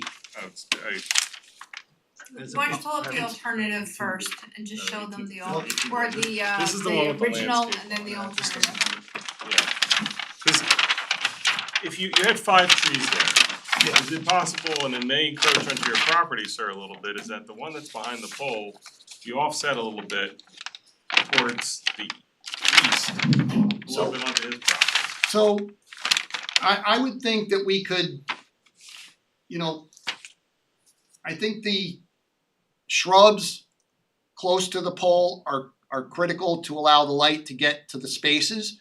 I would think that we could incorporate 1 or 2 trees at the corners, and we'd be happy to look at the possibility of putting them, you know, if we could curve the trees or whatever onto his property, but the issue with that is, you know, you've got the property line kind of right here, and his driveway is not far, his driveway is only a couple of feet off the property. There's no room Joe, for unless you your to plant background was anything. incorrect, What? unless your background was incorrect, on your photometrics, you show the 5 trees with the pole on that side.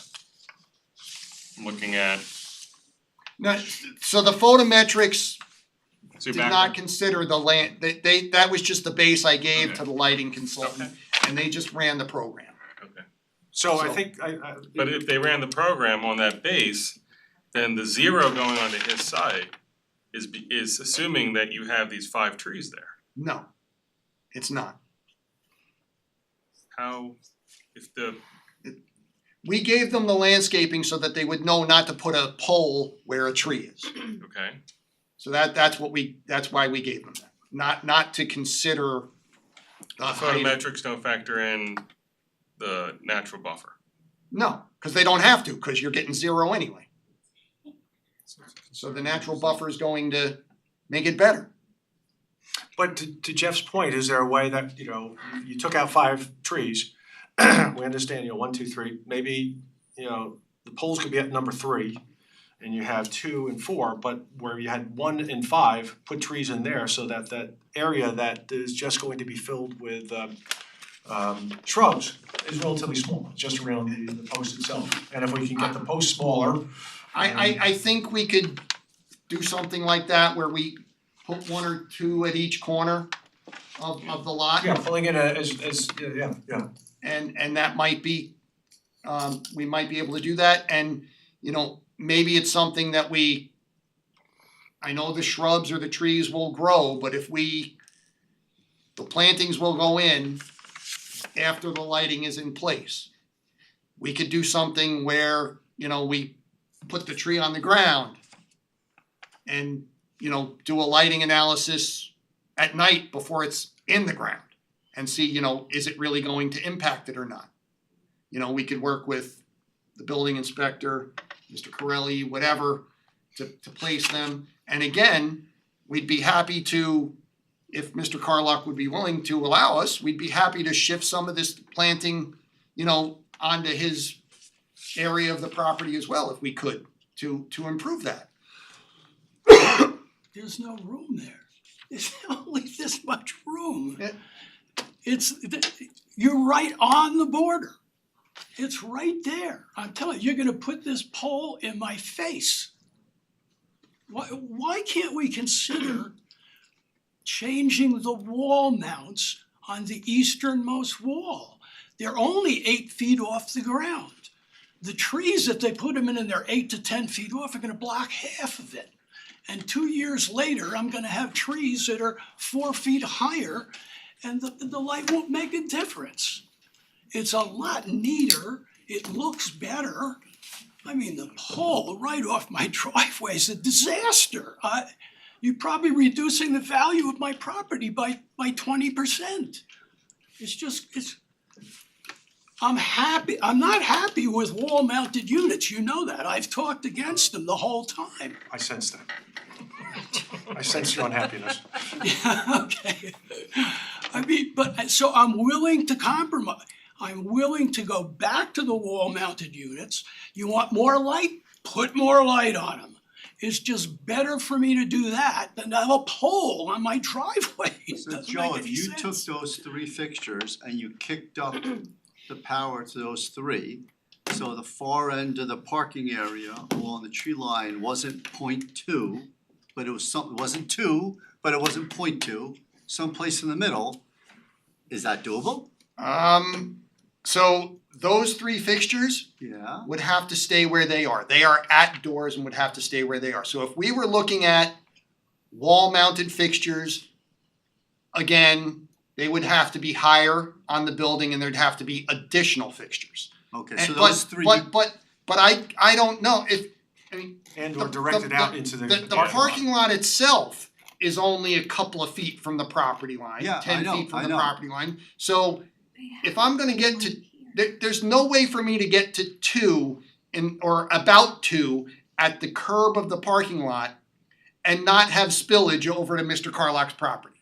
It's with it coming from the building. Right. But now, will they, Either- would your line of evergreens there though, as they mature, and let's assume they're maintained, would they act as a barrier They to would. satisfy your neighbor? They would. So I would be fine with, I think, higher wall-mounted fixtures of some kind to provide more light. When you say higher, do you mean higher installation height or more power? No, higher installation height. Thank you. I mean, I- we're still at 2700 Kelvin, they're all gonna be that. And, whatever they are, so if we added more, again, it would have to be looked at, if we added more wall-mounted fixtures that were higher in elevation on that wall, I guess we could do that, but is that, we could raise the height of and the intensity of the pole-mounted fixture as well. Right. That would get us there. Well, And- Joe, you mentioned something before, and we haven't heard from Mr. Carlock on this. Would you be willing, I don't know what the total distance is between say your parking lot curb and his driveway. Is that 3 feet, is it 8 It's feet, is it? Probably, It's like, it's 10 feet from the curb to the property line, as I recall, cause that's the width of the easement. Okay, it looks about 15 So feet. it's probably about 3 to 5 feet tops, probably 3. so the point is to, what Jeff was talking about, putting 2 extra trees in there.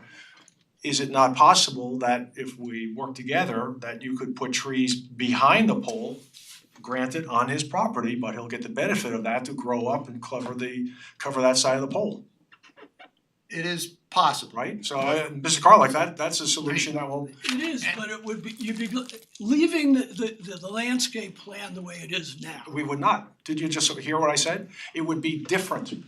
It would be putting the trees back in, but staggering them so that 2, maybe 3 would be shared on your property or on the property line. Again, to give you the benefit of that buffering. I mean, I guess you could do that, I don't think Well, there's you enough room. can only do it with your You'd have- permission, but again, it's, No, I don't care I don't use the property anyway. I don't use that 3-foot space or anything, but it's 3 feet. I mean, what kind of tree can I put in? well, my- it's not just your 3, but it's the other, whatever. We have. think between the back of the curb and the property line, and the property line to your driveway is 13 to 15 feet.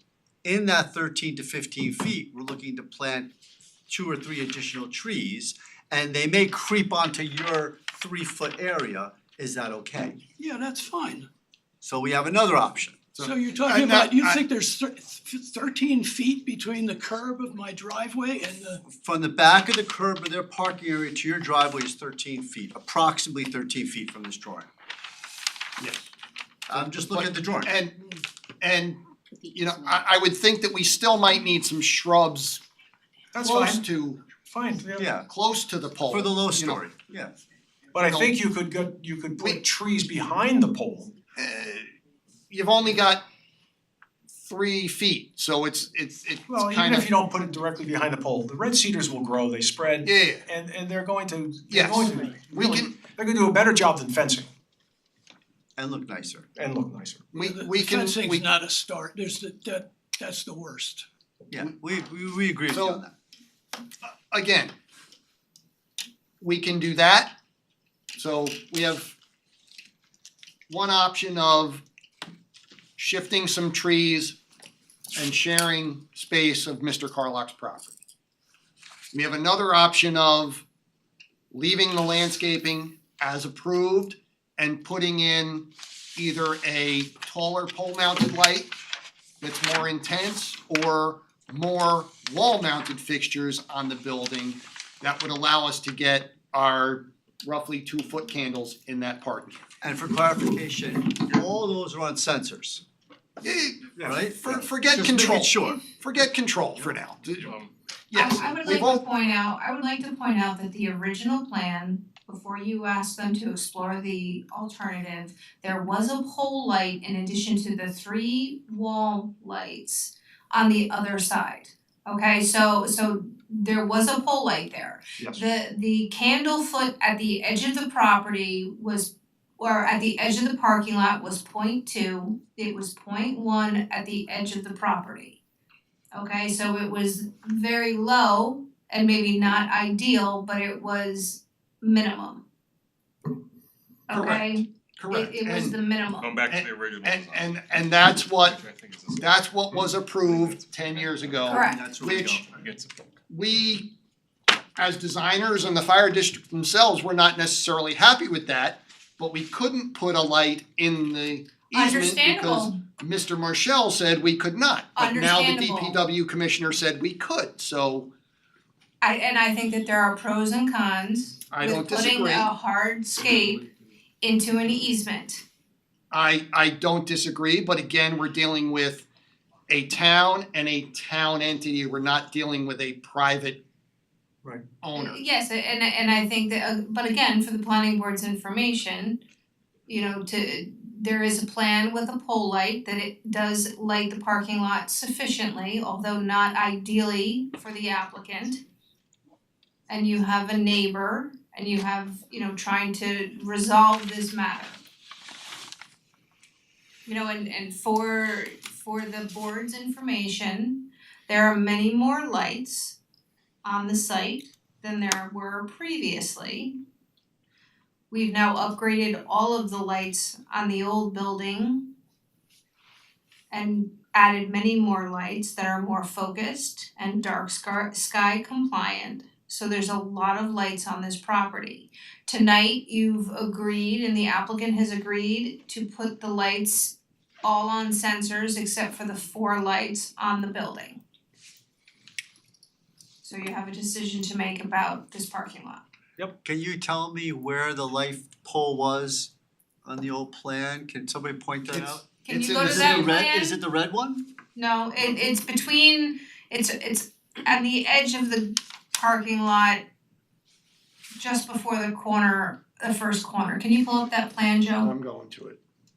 Where the handicap ramp is? Greg, no. No.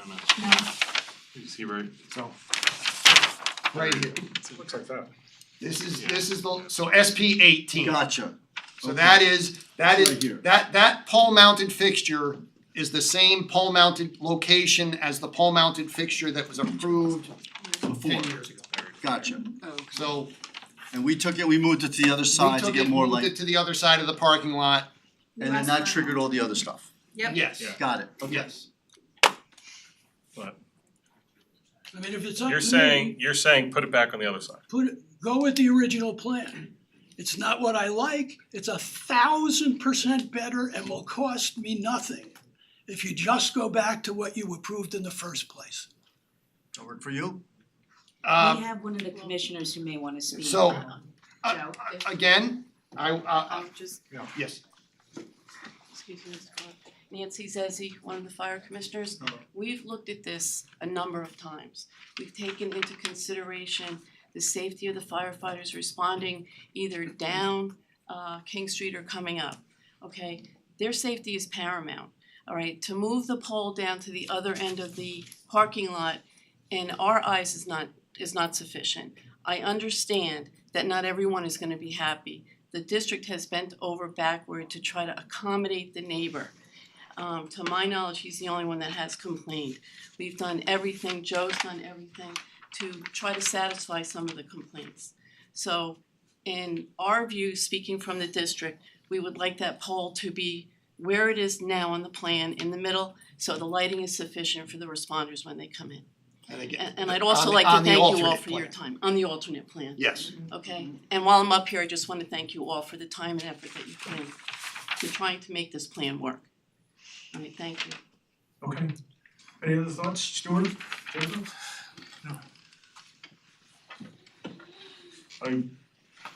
My thought would be to go with the alternate plan, reduce the height of the pole, as Jeff has suggested, and then figure out a way to get these red cedars in along that entire line, which is very close to what the original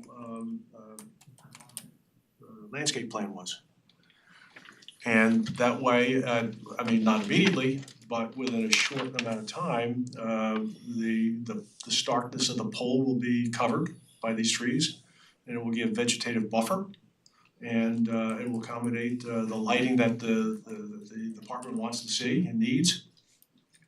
And you know, I think the commissioners have done a great job in responding and trying to be as responsive as possible. I think all the other things that we talked about earlier, where we accomplished those earlier, are terrific and make a lot of headway. So if Mr. Carlack is agreeable to working with the commissioners to share and working with Dennis in terms of what vegetation and where to put it, to make it work, and I think that really will be a good solution. So you've eliminated the possibility of going back to wall mounted? In my opinion, yes, I like this alternate that we have before us tonight. That's just me, I'm one person. So that would be my vote. My vote would be to frankly close the public hearing this evening and then move it forward and give the staff some instructions for putting together a resolution. But there are other members of the board that have to speak, should speak. I'm generally in agreement with what you just said, but so long as the trees can be put around the eastern side of the property to provide similar buffering to what was originally proposed. Given the fire district had originally accepted where the pole was in the original plan, I know may not be the best, but if we can't shield the resident and there is an alternative that was previously acceptable, that we direct staff to work with the applicant and the neighbor to get to the best solution. Okay, So what do we do now? well, How does the rest of the board feel? Yeah, I mean, I would just say, look, you know, we've been through a number of these hearings and just based on what was last said, I mean, obviously the concern is the safety of the first responders. So if we're talking about having the pole closer, I guess, to the property line, then I mean, I'm in agreement, I think, with what Bob and Jeff are saying. You know, the instructions would be to figure out a way to reduce the impact to the neighbor while leaving the pole on that side.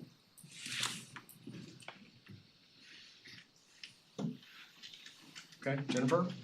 Okay, I'll support that, yeah. okay, Greg? Yeah. Okay. If I may recommend to the board, because I think that, you know, the fire department needs to plan accordingly, they're gonna put down electrical wire, all Yes. of this. Is it possible to do a closer study of the perimeter of where that parking lot ends, where the easement ends, with the area you need to put in for the light to determine if planting the trees is possible?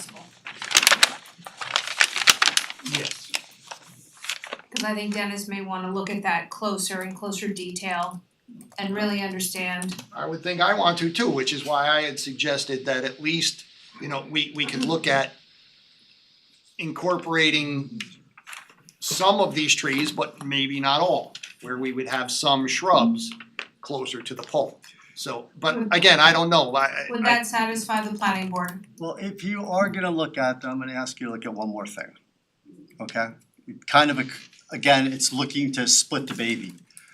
You've got these 5 parking spaces right there. Uh-huh. Do you think you could get a spot there?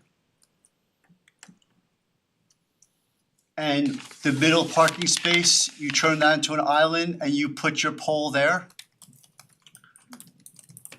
I'm kind of- you following where I'm going? I don't know. I mean, Okay. I know we studied, That way your This- parking stays the same, right? You get the pole away from the neighbor and you have better illumination now because the pole is more in the center of the lot.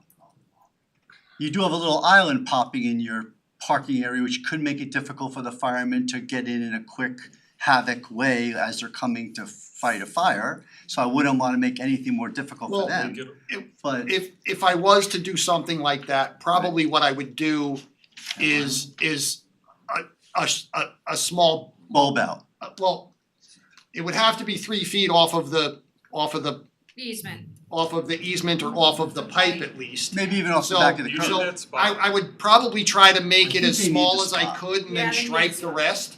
Yeah, It that would be, maybe. Well, you know, what's one spot? which isn't the best, you know, just stripe it, you know, cross hatch it, but I could look at that, I'm just, And again, it might just, I'm trying to get the simplest thing for you so we get this approved to get you guys building, right? I very much appreciate that, trust me. Greg, I think you just, Joe, sorry, excuse me, Dwight, you have a concern about the I- snow removal? yeah, I was gonna say drainage and stuff, I mean, again, you would have to look at Changes a lot of stuff. It Right, changed, change a lot that's of why stuff. I'm. That's why, I, you but know, I don't have the full you plan just in front jogged of my me. memory. I did? Yeah.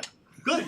Why don't you, it's like in that 5th spot there, right? You could put a little diamond coming out, right? And then you're gonna have to, you may have a little area where you have 2 feet wide where there's no parking spot, but you put your 2 on one side, 3 on the other.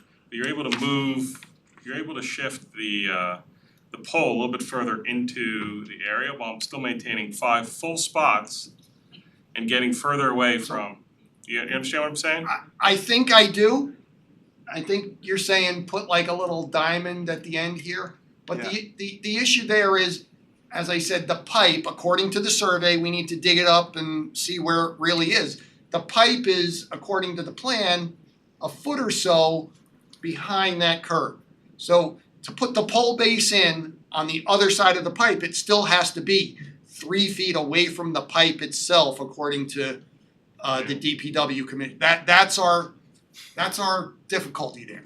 Gotcha. And Which is I'm why going you back have in my We're memory. trying. I'm going back in my memory from 10 years ago, and there was some reason why we didn't put a The space spot there. closer to here. I don't remember what it was, I'd have to go back and look at the plans and rack my brain a little bit, but there's drainage, there's landscaping. I mean, we would certainly end up probably losing that shade tree that's in that corner. Maybe not have space for that, I don't know. But again, I'm happy to, if I can, explore some options with your staff. That works for To me. try to get this resolved. And, you know, if for some reason we can't get this resolved, we're at the approved plan. And the district would have to live with it, unfortunately. And I just wanted to add, I mean, this is gonna be a field call at the end of the day, because, you know, I don't care, you can have an RLA that, you know, is extraordinary, but, you know, until you see what you have, you know, you really can't say, oh yeah, we could plant this, and we could plant that, so it's going to happen no matter what, I just wanted to say that, so. Yes, It makes it real easy to write a resolution, I know, at the end of the day, but that's kind of how it's gonna unfold. I agree totally that the placement of the plant material, if we can get into some at least agreement conceptually that we can make this work, the placement of the plant material would have to be in the field with my office and you present to try to see. Select another evergreen that, Or yes, or whatever, all that stuff. some adjustment to something.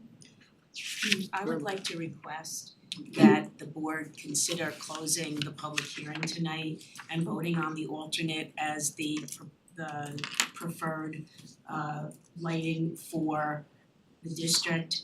And that is Joe and Dennis are discussing that there be some, workaround between the town and not have to come back to the planning board, and also with the input from Mr. Carlock to determine the best way to screen the lighting, because, Can we just wait for Yeah. chairman to come Yes. back? okay, yeah, Because we can't do anything without him here. do I have to say that again? That's why I wanted to stop you. Personally, I think they were on their way to that position already, I think, closing the public hearing and making what you're suggesting For the is. board's information and recollection, it was New York State DOT who required the bump outs the way that it's drawn today against the street. That's what Bob Sealy's telling me. Oh, okay. So I would take his word for DOT it. did those bulb outs. Yeah, Okay. Oh, where these landscape areas here he and said here? he believes the DOT required the parking spot and the turning movement so many feet from the edge of pavement of New York State Route 120. So he's got a very good memory. Thank you, Bob. You're welcome. Um, I might forget what. Jennifer's chairman. But I remember that happened, I don't know, 10 years ago, Joe? Yeah, I told you I remember there was a reason why they were there, I just didn't remember the reason. No, this council, Okay. So not our council. I stopped in my tracks. I hope I remember what I said so that we can include the chairman, and would like to request that, as you suggested, the board close the public hearing and make a determination to approve the alternate lighting plan, which really provides the best safety protection for the firefighters, and then have Mr. Corelli and Joe and Mr. Carlock work on landscaping as the items are planted and the base of the pole is in, so that they can really measure and see the best way to put the trees in Right. and the shrubs. Okay, Thank you. Any other thoughts? Is that it? Okay, is there a motion then to close the public hearing? Motion. Second, Second. all in favor? Aye. The direction to staff, I support what council just articulated, I think that makes good sense. Before you make your final vote, I'm sorry, the public hearing's closed right now, so we're done with the public. So, I'm pleading with you to not do this, I understand. please. We have, what was I saying? Staff directive to draft a resolution approving the alternate plan and with provisions that echoing Jeff's comments to maximize the, vegetative, buffering, and to work with, the applicant as well as the neighbor to maximize that buffering, to make the pole as invisible as possible and to shield whatever lighting to showing the light. And then of course, all the other things that we talked about in terms of the timing and the motion detections, et cetera. Okay. Is that okay? Mm-hmm. Is there a motion for that wonderfully worded resolution determining directive? what maximum So, buffering And if they is. can't meet Mr. the, Chairman, Yes, who will be determining what maximum buffering is? well, I guess Dennis. Let's put it to Dennis. Dennis, your comment. Now say ho ho, green giant. getting back to my concern that if they can't buffer it, are we then going back to the original, like council, and I think Joe said, going back to the original plan, it can't be buffered. Personally, I don't think we can do that or should do that. They're in the midst of construction. I mean, like it or not, we have to make a decision. We're not gonna make everyone happy, but we have to make a decision. They have to get their construction underway. And I don't think we could be, 2 weeks from now or a month from now saying, take the pole, now put these up here on they've gotta get finished. So they're in the midst of it. I think that would be unfair to do. I think there's enough parameters, enough space. Greg has identified enough space, and I think there should be enough room in there to really put some good, good red cedars in there and do a good job. I mean, I thought it was a great catch that you caught about the bushes and how they were not going to buffer. But I don't think that at this point we have to make a decision. If we're going with the alternate, we're going with the alternate, and then we have to make that as good as possible. Okay. Any thoughts? I got it. Yeah. Make it work, Joe. We Well, will Dennis. endeavor to do so. Thank you very much. We appreciate the board's time. Yep. And we'll see you next month for the resolution, I guess, or next meeting for the resolution. You have to do a motion. You have to do Well, a, I made a motion and then. But nobody. No, we one never, seconded. I don't think we actually did a you motion. had a motion and you had a second. You had Jen motion, Stuart second. So you need, That was to close the public hearing. Yeah, we want. okay, Close and then you need a Then I made that- motion. Yes, I You made that, you For the made the resolution. resolution. right. And there now was you have no to vote second on at it. Second, that. All in favor? Aye. Aye, any opposed? Bob made the motion, right. Right. Right. Make that motion really appeal like it's delivered by the way. Thank you again for Yeah, your thank you. time. We appreciate it.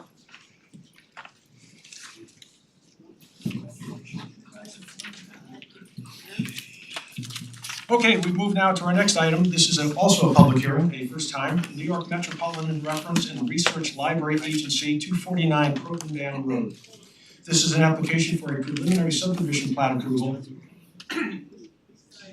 Sabrina, is this also a wetland or steep slope? No, not yet. Because there's no action. This is just a lot line change before you tonight. It's on for a public hearing. Motion to open.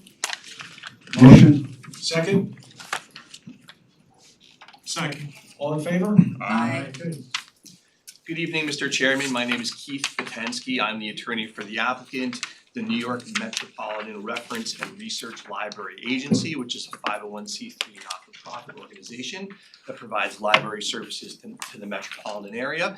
As the Director of Planning mentioned, this is an application for a re-subdivision for a lot line change. The legal description of the property in the deeds did not match the latest filed map from 1969.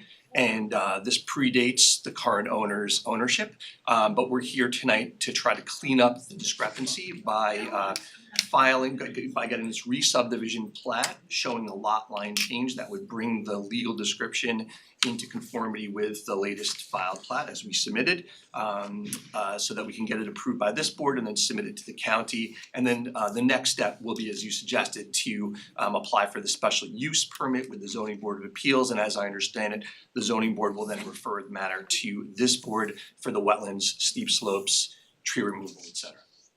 So tonight we're here to listen to any questions that the board might have. We received several consultant memos from the town, which we're in the process of addressing. From what I understand after speaking with our consultants, there are no comments that are insurmountable. It's all things that we can address in relatively short order. So the hope would be to get on the agenda for the next meeting for a draft approval resolution. Okay, do you have an overhead? These parcels were very confusing to me. Yes, our consultant, I think Peter Gregory is on the Zoom and he should be able to put the re-subdivision plat up. Peter, you there? I think you're on mute. Peter? Yes, I am. And I can try and put up the copy of the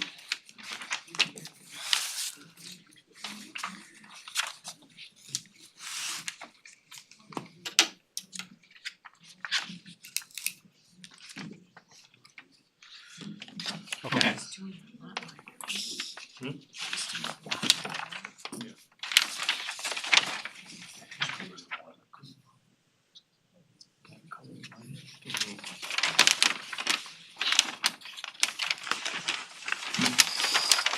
Would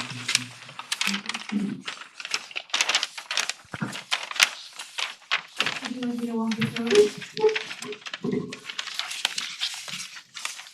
Or would you like the applicant to walk through it? Go Yep. ahead, Keith. Please. Here, do you need a pointer? Sure. Thank you. Okay, so it's essentially a two-lot subdivision. Pete, please correct me if I'm wrong. This is the applicant's parcel here, which I think is referred to as parcel X on the re-subdivision plat. And then this is the neighbor's parcel with the tassel on it, parcel Y over here. The area in question is down here. It's this P-shaped, flag-shaped parcel here. The filed map was here, but the deed line is here. So what we're doing is this plat here would effectively take this cross-hatched area, make it part of parcel X, and bring the lot line into conformity on the filed plat with the lot line in the deed. So that's change number one. So the lot line will come straight. Correct, but the lot line will be straight down here. It'll be as the dark line is drawn now, Yep. regardless of the road. Right. And then the other change that we're proposing is a land swap. So there are two small parcels of land here and this pizza pie shaped here. And what we're proposing to do is take this parcel and take it from X and give it to Y, and take the pizza pie shaped parcel and take it from Y and give it to X. And they're both the same size, so there'll be no change to the lot area. And those are the two changes that are shown on there. Pete, did I miss anything? No, that's correct. Okay.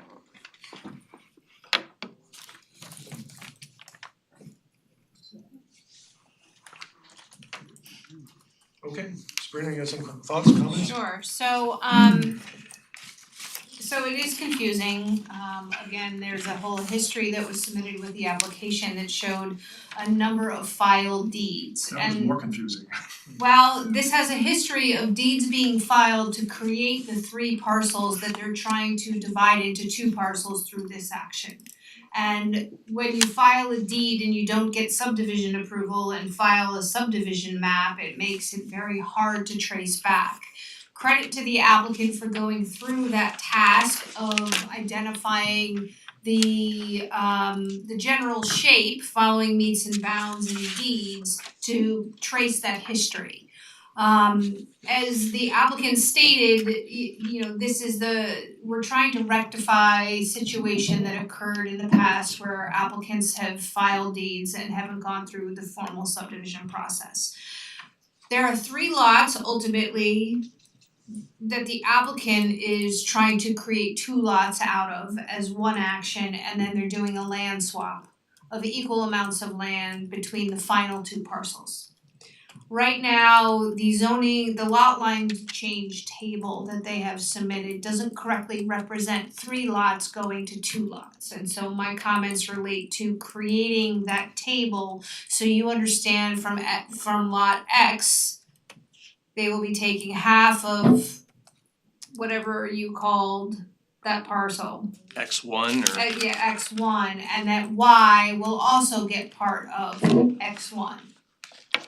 So it's very important for them to show that connection so that we can get final size counts. Because when this map gets filed, it will be affecting the tax rate that each of these property owners will be paying on taxes.